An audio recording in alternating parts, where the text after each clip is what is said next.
obviamente voy a un pueblo fantasma en el medio de la nada. Y ahí ser feliz un poquito, me lo merezco, ¿no?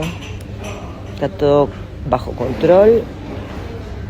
Señores ladrones y o violadores de lo que sea, no se gasten porque tengo personas viviendo en mi casa. Todo tipo de personas en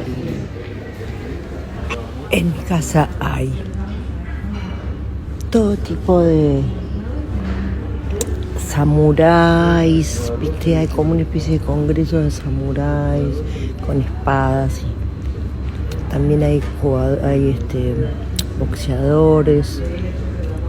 Están todos esos seres cuidando a mis gatas. Así que bueno, si quieren robar, váyanle a robar a otro porque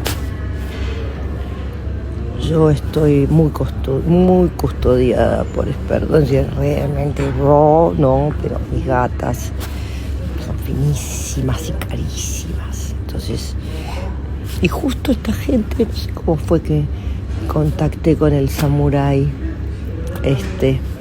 que quería venir unos días a Buenos Aires y después venían los boxeadores también. Son todos un amor, todos en la piletita. Se quedaron ahí.